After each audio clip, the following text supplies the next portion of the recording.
Welcome to this webinar.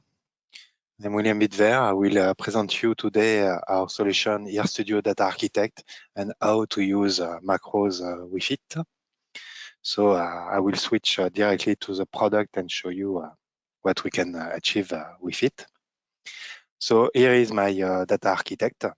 You can see it. From it, I will create a new diagram, and I will show you the macro tab where you can create a new macro in the ribbon.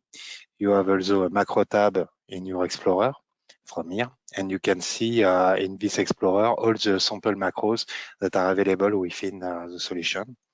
If we look at the documentation, we can see from the main page, you can see here the documentation, and you have automating RStudio Data Architect, which explain you the COM automation interface, which allow you to manage how to will allow you to automate your data architect and to directly access the different objects.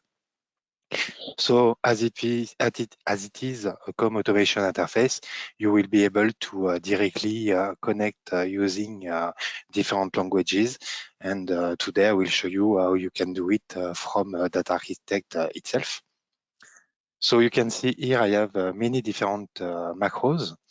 You will see all these ones. I have my own macros that I have created, and you have by default some ERS basic handlers, delete handlers, and update handlers.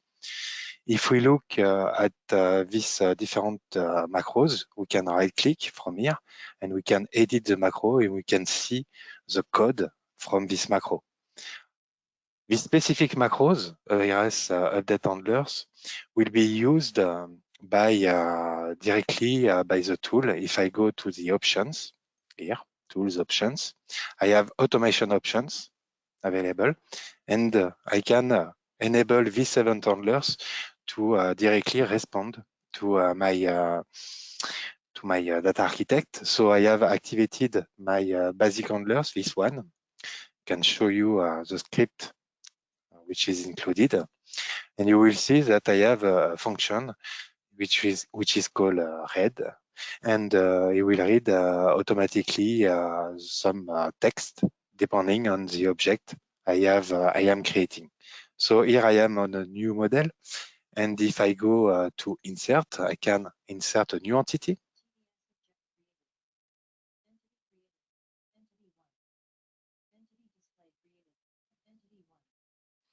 I can create.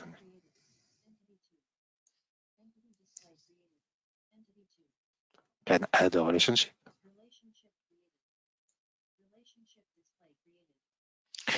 What is interesting when I create this object, you have here that I have created entity one, and it has automatically created entity one display. So when we use the automation interface of Data Architect, so the documentation will be available here. I click on the arrow, automation interface reference, and I can see from here all my different objects which are available. And we can see here that we have an entity object which contains all the metadata for our entity. And we have an entity display object which will include the font, the position, the colors of the entity by itself, and which is used to create the diagram by itself. So you can easily create this macros, and depending on what you need, you will be able to automatically, if I expand it, you will see when an attribute is updated, when a diagram is updated, a domain, and so on. So you will have different methods, and automatically you can put the code you need depending on what which update has been done for the update.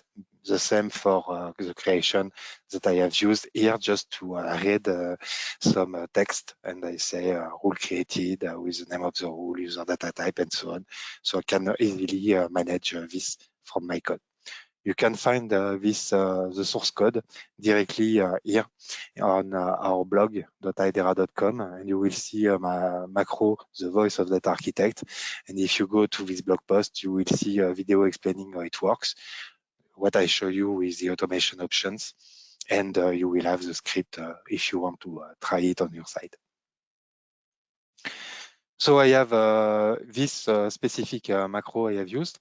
When you create your different object, you can use the macro, for example, frequent request query from customer is how can I reverse engineer several database in directly. You can use macros to automatically reverse engineer your databases. So, for example, I have an example. I have a macro that I have written here, which will reverse engineer from an Excel spreadsheet. So, if I show you my Excel spreadsheet, I will have in it the different file name I want to generate. I will also have the connection type, which is related to a wizard, the DBMS type, the data source, and different properties like this one, the credential, obviously, for the username, password, and so on. So you will have all these different values directly available. And if I can close my Excel spreadsheet, I don't need it anymore. I will use this macros. And if I run this macro, yes, I will select the same spreadsheet I just showed you. I can automatically close the diagram. I will keep them open, and I will click.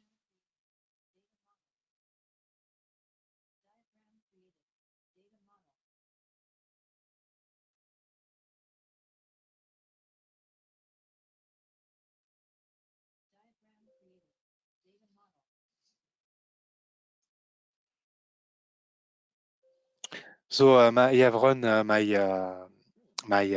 macro, which has automatically used this Excel spreadsheet. You can see some colors here.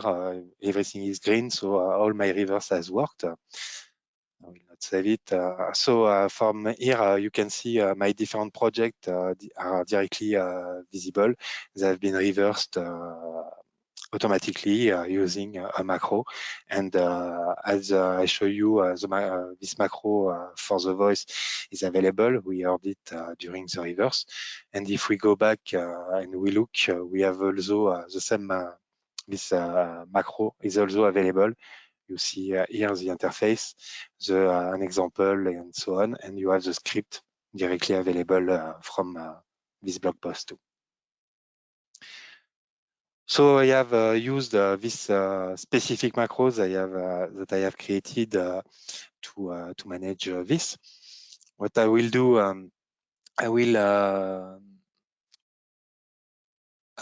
directly remove my option to read everything I'm creating. It will be better for us if I am the only speaker.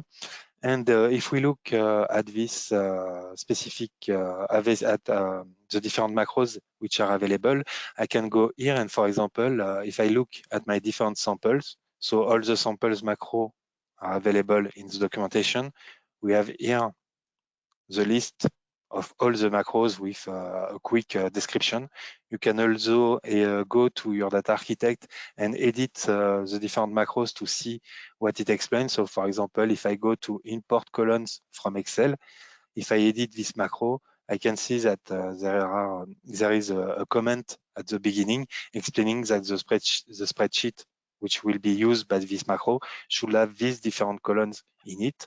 And so if I go so to run this macro, for example, import columns from Excel, if I go back to my first project we have created together, I will remove this object. And from here, I will use the macro import columns from Excel.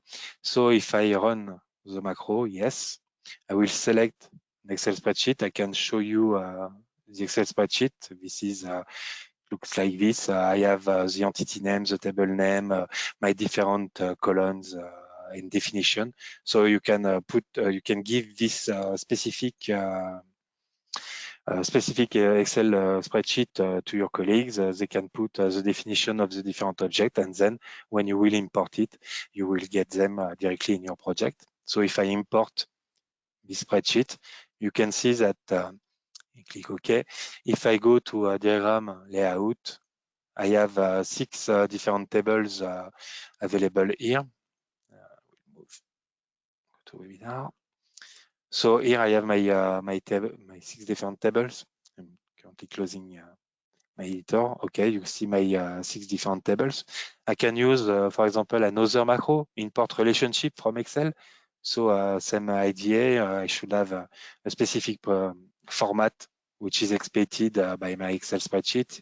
The parent foreign key name, the parent table, the child table, the different sort of relationship I want to use. So I say import, and automatically you can see that my relationship has been created. And if I lay out once again, you can see all my different relationships that has been directly imported. And so it comes from an Excel spreadsheet. So it's very easy to use the different macros available here. For example, here I have an autocolor all entities with foreign keys. So these two ones don't have foreign keys, they have been used. So if I run this macro, yes, you can see all my tables with foreign keys that has been colored. Okay, pretty easy. So you can easily use the existing macros, or you can create your own. And you can obviously, when you want to create your own, you can go here, create new macro. Automatically will open this editor, and or you can right click at this place and click add macro, and you will be able to do exactly the same.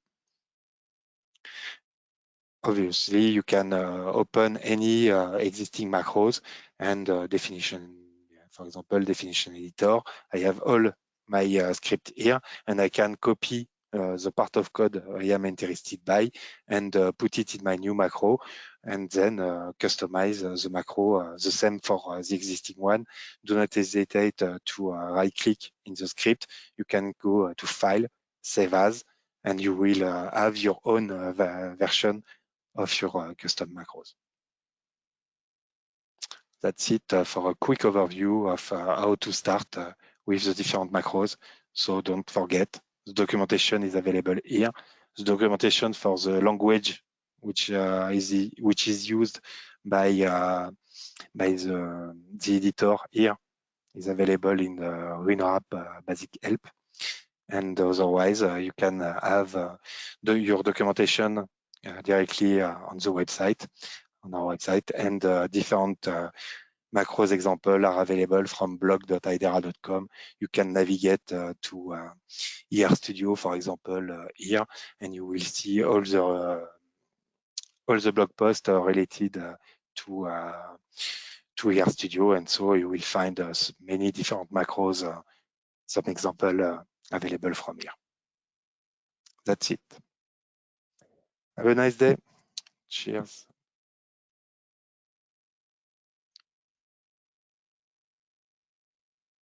There's no question.